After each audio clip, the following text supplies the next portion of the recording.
नमस्ते, मैं मनोज कुमार गुप्ता, कक्षा 8 यूपीएस होशियार बलरामपुर सुरती शिष्य। दोस्तों आज क्या है 11 जून को किसका जन्मदिवस मनाया जाता है? किसका जन्मदिवस मनाया जाता है? राम प्रसाद बिस्मिल जी का। इसी के उपलक्ष्य में मैं राम प्रसाद बिस्मिल जी का जीवन परिचय आपके सामने प्रस्तुत करता हूँ।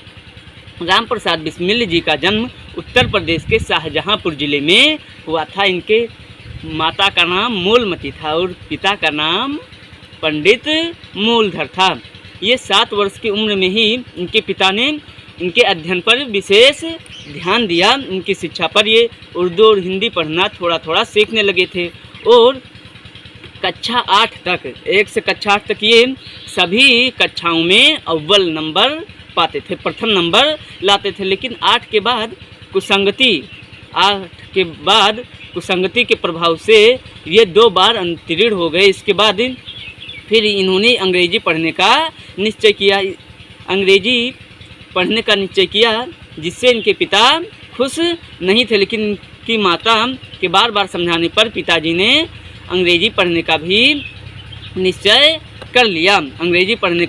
कर लिया। जब राम प्रसाद बिस्मिल 18 वर्ष के थे तब स्वाधीनता सेनानी भाई परमानंद की ब्रिटिश सरकार ने गदर षड्यंत्र में शामिल होने के लिए फांसी की सज़ा सुनाई, जो बाद में आजीवन कारावास में तब्दील कर दी गई और फिर 1920 में इनको रिहा भी कर दिया गया। इसके बाद फिर बिस्मिल जी ने पढ़ाई से बिस्मिल जी का उतना लगाव नहीं रह गया और फिर वो पढ़ाई छोड़ ही दिए।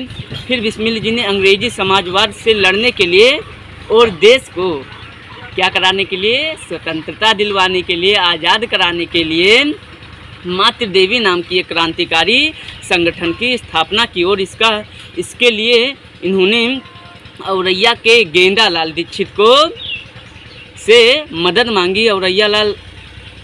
औरैया के जो गेंदालाल दीक्षित थे यह भी इन्हीं की तरह ही देशभक्त थे। इनको भी अपने देश के प्रति बहुत ही ज़्यादा प्रेम था। इन्होंने भी शिवाजी समिति नाम की स्थापना की। 1918 में अपने संगठन को मजबूत करने के लिए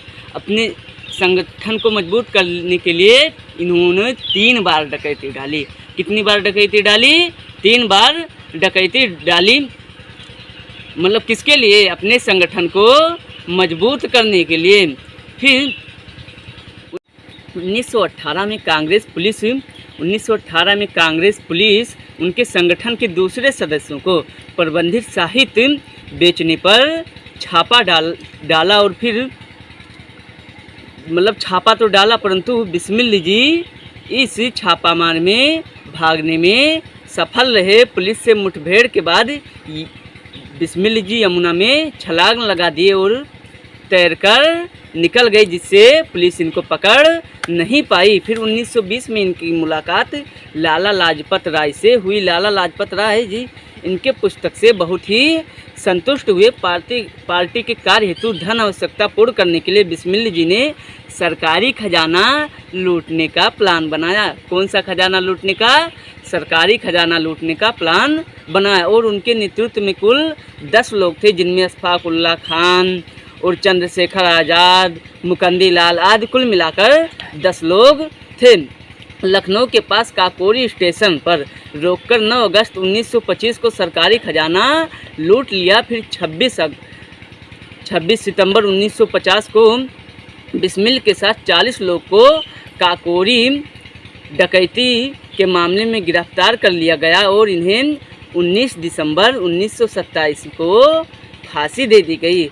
धन्य है से बिस्मिल जी, जिन्होंने अपने जीते जी अंग्रेज़ों के गुलामी को स्वीकार नहीं किया। धन्यवाद।